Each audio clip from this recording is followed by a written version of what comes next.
It's not really physical proof, but by statistics you can say it is astronomically small, that it is not coming from us. So you had no doubt that it was yours, it was NDS's, no doubt at all? No. NDS declined to be interviewed, but in a statement they told us that they never authorized or condoned the posting of any code belonging to any competitor on any website. ITVs on digital had been launched only months before, but their future was now at risk. The security of the Canal Plus smart card, critical to their business, had been compromised. We were informed by our own surveillance of internet sites that that software was existing. But the software in itself doesn't give you anything. It does gives you a vision of how the system works. It's like the plans of the safe, but it doesn't give you the key to the safe. But in fact, what it did, it gave the hackers a very precise idea of where to drill to open the safe. The secret of the opposition security system had been cracked open. The next crucial step was to turn that hack into full-scale piracy and to make counterfeit cards freely available. And that was launched from here, at the House of Ill Compute. There was a meeting that took place at a hotel. Mr. Adams, myself, other NDS representatives were there, and it became very clear that there was a hack being worked on, which I was quite surprised at the time. This came from conversation from Mr. Adams. So Ray Adams told you that he had knowledge that a hack against the system that On Digital were using was being prepared? Yes. He told you that before it ever happened? Oh, yes. What happened next helped to seal the fate of On Digital. Ray Adams, the head of NDS's security unit, sent him the codes, the keys which would enable pirates to manufacture counterfeit smart cards. They delivered the actual software to be able to do this. With prior instructions, it should go to the widest possible community. Software to be able to activate On Digital cards. So, given a full channel lineup without payment. NDS say that they've never been in possession of any codes for the purpose of promoting hacking or piracy. They say it's simply not true that NDS used the THOIC website to sabotage the commercial interests of On Digital, ITV Digital, or any rival. Both Ray Adams and Len Withall denied to us that anything of the kind took place. Absolute rubbish, okay? I can't speak for anybody else, but it was run correctly. And there is no way that something that's associated with NDS that we would allow anything like that to go on THOIC that's got a connection with us. I never ever had the on-digital codes. I've never touched an on-digital card, ever once. I've never seen an on-digital pirate card. I've never had any codes. If you'd become aware that material damaging to on-digital was being published on THOIC, your website, yes, what would you have done? I'd have arrested him. But Ray Adams and others in the NDS security unit did have the codes. An internal email shows that. A technical expert writes to Ray Adams and Len Withall about on-digital stuff. I'm sure you must have had the July key, but just in case you don't, and includes the codes. In another email, Lee Gibling keeps Ray Adams up to date with the spread of the hack on the internet. This is better, a UK link for the OnDigi software.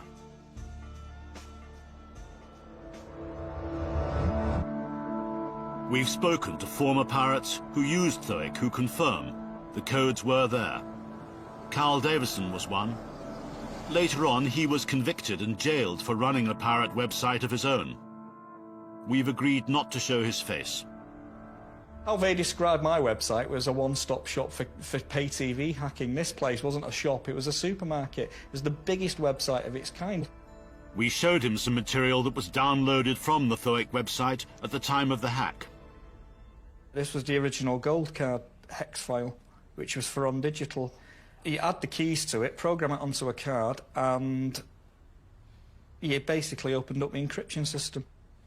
Those codes That file basically opened it all up.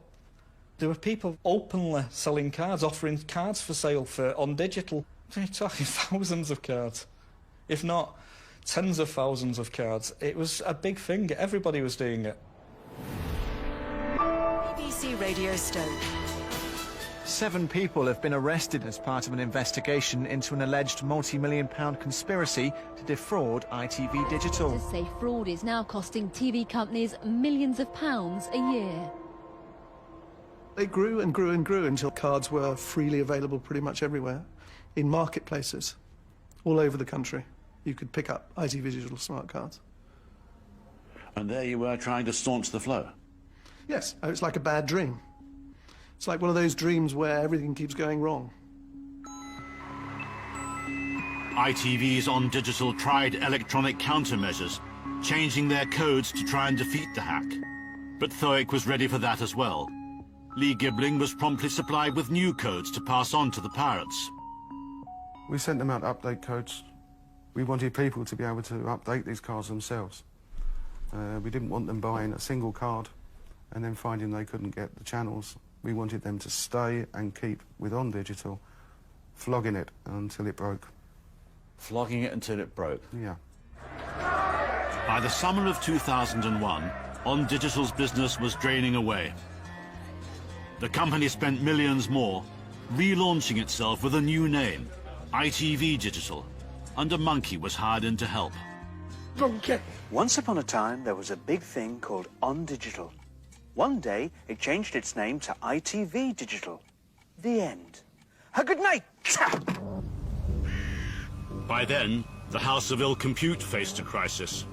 Some pirates discovered that Lee Gibling had been running THOIC for NDS. They published his betrayal on the internet, including an internal email about his expenses from NDS's Len Withall. Somebody got into THOIC's site and then found the emails that were published. And what did you do then? What did I do? Nothing at all. You didn't do anything at all? Yeah. What did NDS do? Nothing at all. It just folded up. What happened to THOIC, the House of Ill Compute? THOIC was dismembered. Mr. Len Withall, who was number 2, came to my house and we sledgehammered all the hard drives and everything else, all computers. You physically sledgehammered the hard drivers? Yes. And the software evidence, the evidence in terms of codes on the internet and emails on the internet and stuff like that, what happened to that? That had been totally wiped. The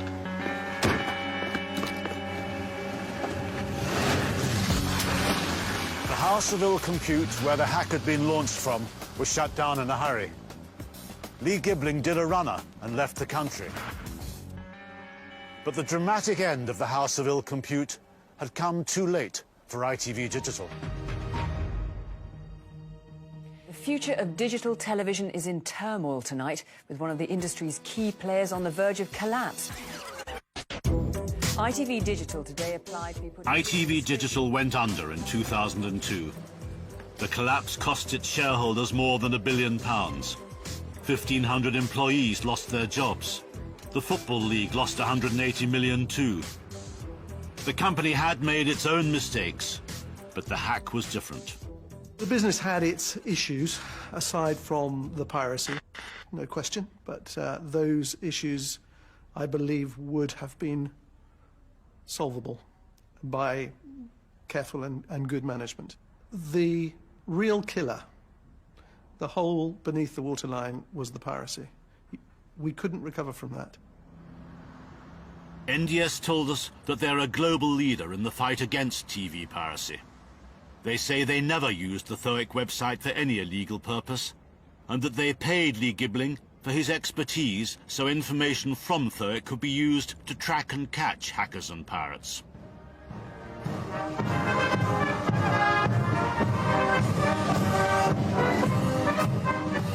The man who'd headed up the NDS security unit retired just as ITV Digital collapsed. Ray Adams now lives in Windsor.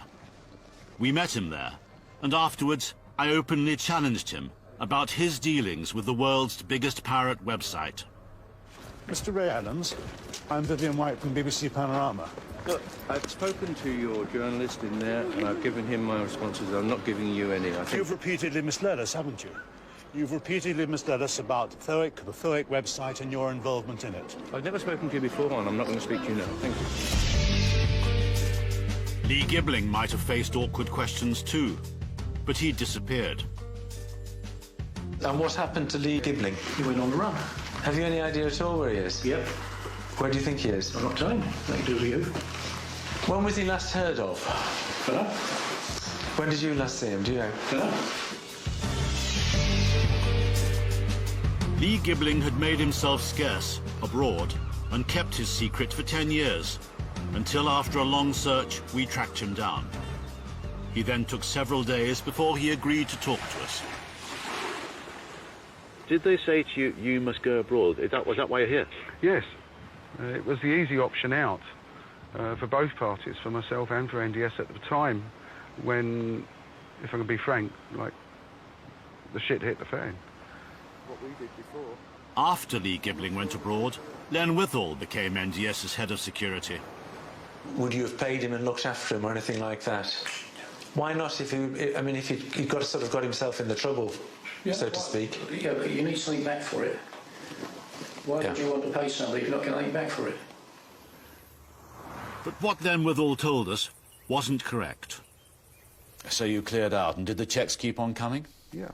For how long? Well, the cheques were paid direct into my bank account. From whom? From NDS.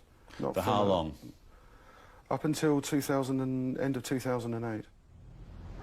After paying him for several years, in 2008, NDS made a severance payment to Lee Gibling of £15,000, with a confidentiality clause attached to it.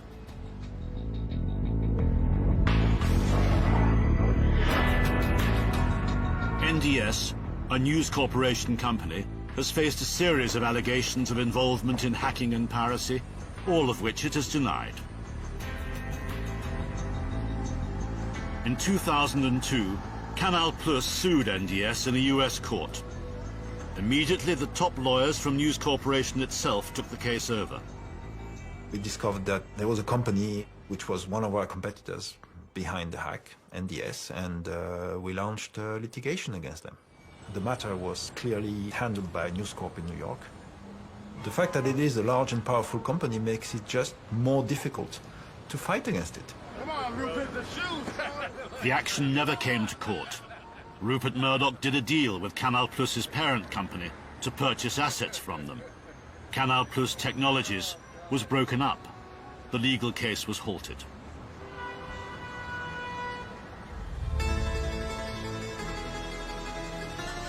Allegations of widespread hacking are also the subject of a criminal trial, now taking place in Sicily. The alleged pirates are charged with hacking into smart card systems, including NDS's. But what led to the trial in the first place was a complaint to the Italian police by another commercial rival to NDS, a Swiss company. Did you think this was piracy that could be carried out by amateurs, just by ordinary hackers and enthusiasts? Now, a state-of-the-art technology requires high skills, professional tools, and access to very sensitive data to perform a hack. So we believed back then already that some kind of organization was behind the hack. But we were not thinking of any competitors back then. But the police investigation has pointed to a competitor. One of the defendants in the Sicily trial is a Milan lawyer, Davide Rossi, who was working as a consultant for NDS. He's charged with paying and supplying material to an alleged hacker, which he strenuously denies. The case against him has echoes of what we revealed in the UK. Davide Rossi insists that all he was doing was gathering intelligence on piracy for Len Withall, the man he was working for at NDS. NDS have told us that they wholly refute the allegation that Mr. Rossi acted illegally on behalf of NDS. The case continues. Back in Britain, the phone hacking scandal has already led to serious questions being asked about the corporate culture of the Murdoch empire. Mr. Murdoch, let me just ask you again. Did you mislead this committee in your original testimony? No, I did not. So if you didn't, who did? James Murdoch was a non-executive director of NDS when ITV Digital was hacked, although there's no evidence that he knew about the events that we've reported. He's now the chairman of B-Sky B. Ofcom, the television regulator, is currently examining whether he and News Corporation are fit and proper persons to be in control of the company. Clearly, allegations of TV hacking are far more serious than phone hacking. Ofcom are now applying the fit and proper person test to Rupert and James Murdoch. It seems inconceivable that they wouldn't want to look at these new allegations. It also seems inconceivable to me that if these allegations are true, that Rupert Murdoch and James Murdoch would pass that test. The judgment of those whose businesses were hacked down is clear. It's outrageous. It's piracy. There are jobs at stake. There is huge amounts of money at stake. And obviously these practices have to be put to an end. The man who was the king of the pirates has never told his story until tonight.